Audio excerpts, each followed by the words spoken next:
Magandang araw mga kaibigan. Bigyan natin ng reaction opinion itong Facebook reel ni Dragon Michelle tungkol ito sa pahayag ni Senator Amy tungkol sa balibalita na lalaban siya na maging Senate President. Okay, nakakagulat ang sabi niya, makipag-untugan kay Tambaloslos. Grabe. Okay, pakinggan natin. Presidency, naniligaw ka na ba sa mga kasamahan mo para suportahan ka? Hindi. May nakisuyo lang sa akin kung baka ako na lang daw ang tatakbo. Palagay ko, ang gusto lang nila, makipag-umpugan ako kay Tambaloslo. Ma'am, you're vying for Senate presidency. Naniligaw ka na ba sa mga kasamahan mo para suportahan ka? Hindi. May nakisuyo lang sa akin kung baka ako na lang daw ang tatakbo. Palagay ko, ang gusto lang nila, makipag-umpugan ako kay Tambaloslo.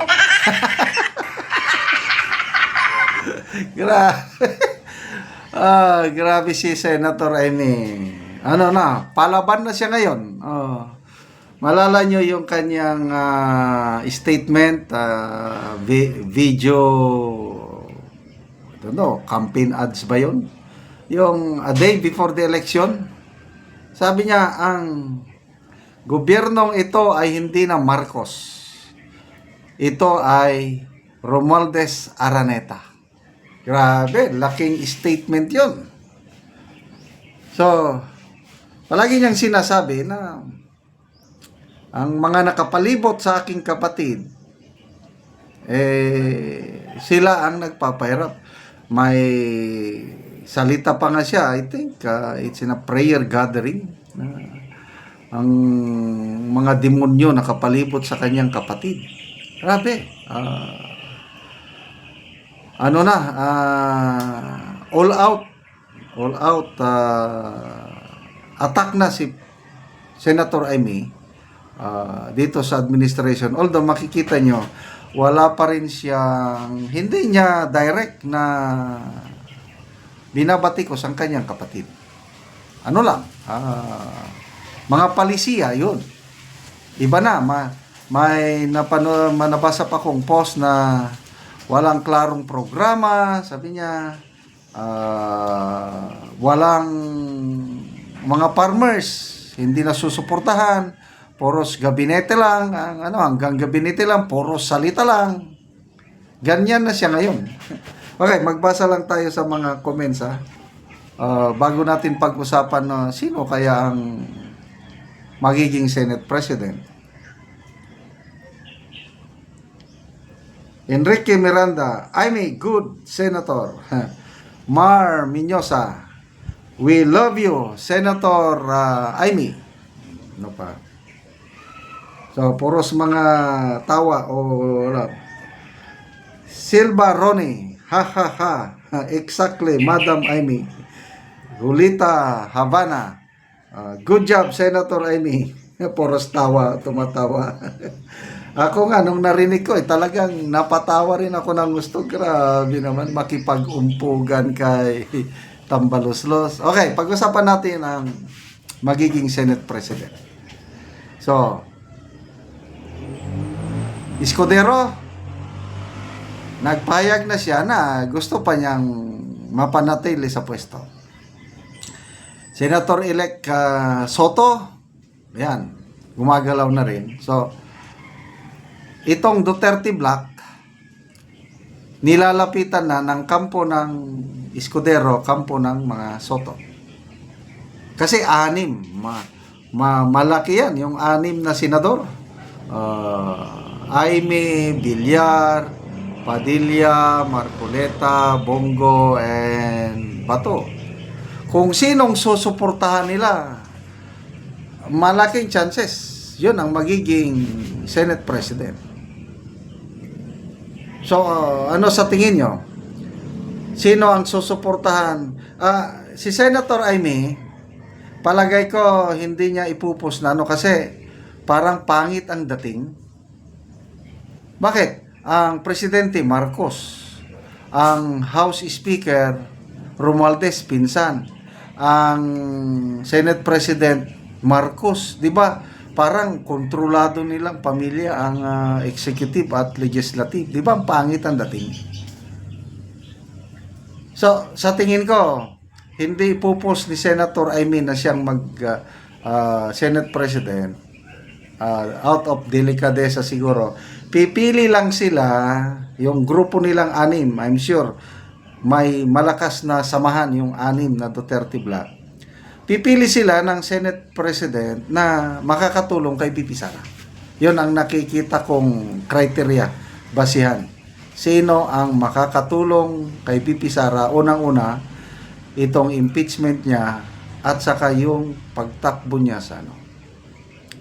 So, sa mga nababasa kong comments, nababasa kong article, itong si Senator Escudero, parang lumalabas na mayroon ng ugnayan sa Duterte Black.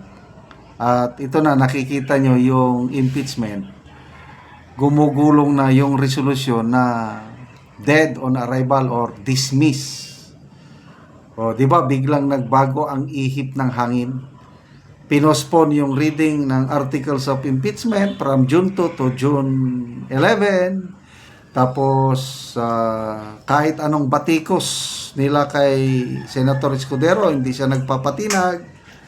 So, makita mo, may ano siya, may guts siya. Kaya, napakaganda yung statement niya. Ang trabaho namin, hindi yung sunod-sunuran kay Martin Romualdez. Kung kayong mga kongresista, nasanay kayo na sunod-sunuran kay Martin Romualdez, kami, mga senador, hindi. Mabigat yun. So, to me, kung ang hinahanap ay makipag-umpugan kay Romualdez, pwede na itong si Escudero. Baka, opinion ko lang ito baka I might be wrong. Baka mapanatili ni Senator Escudero ang kanyang posisyon as Senate President dahil tutulungan siya ng Duterte Black. In exchange, yun na rin, gagawan ng paraan. Yun na nga, yung Senate resolution na hinahanda ni Senator Bato na sabi niya, I have the numbers. 13 senators. Pag pinirmahan yun ng 13 senators, wala na. Dismiss na ang impeachment complaint. Okay, salamat mga kaibigan sa inyong pagsubaybay sa ating channel. Nakakatulong kayo ng malaki sa tribong Talandig ng Bukidnon. Dahil ang sweldo po natin sa channel na ito is pang tulong natin ito sa tribo. Sa ngayon, mayroon tayong livelihood assistance sa tribo. Nagpapatanim tayo ng sayote at saka saging lakatan. Kung may itinanim, may aanihin. Panoorin nyo ang video na ito. Ko sa saging lakatan ni Manoy Nore. O ako silang bisitahon. Maayong buntag, Manoy! Manang, mayong buntag. Mayong buntag. Nagahinlo mo? Oh, nagbasok may bisan kay mga gagmay palinghod pa ang sagbot pero basukan aron dili Hinayakan? hinayakan og sagbot. Oo. Aron hinlo. Oo. Aron dali mo kuan ang pagtubo. Aron maayo ang tubo og lakatan. Oo.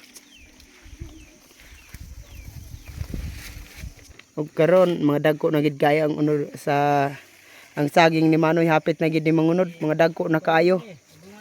Oo, og karon nagabuno na pud si Manoy human siya sa iyang pagginlo. Sige ana nalibot na. Yan ana.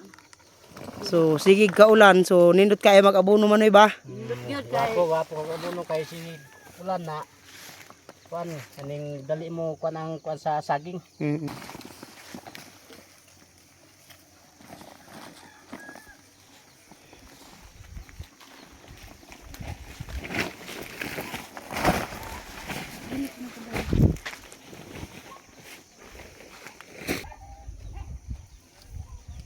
Oh, hapit na gid ni mangunod ang saging ni Manoy kay mga dagko naman. Dagko na. Oo. So, human sa pag-abono ug paghinlo, nag-spray na pud si Manoy sa saging lakatan pampatay sa insekto. So nag-spray siya sa puradan.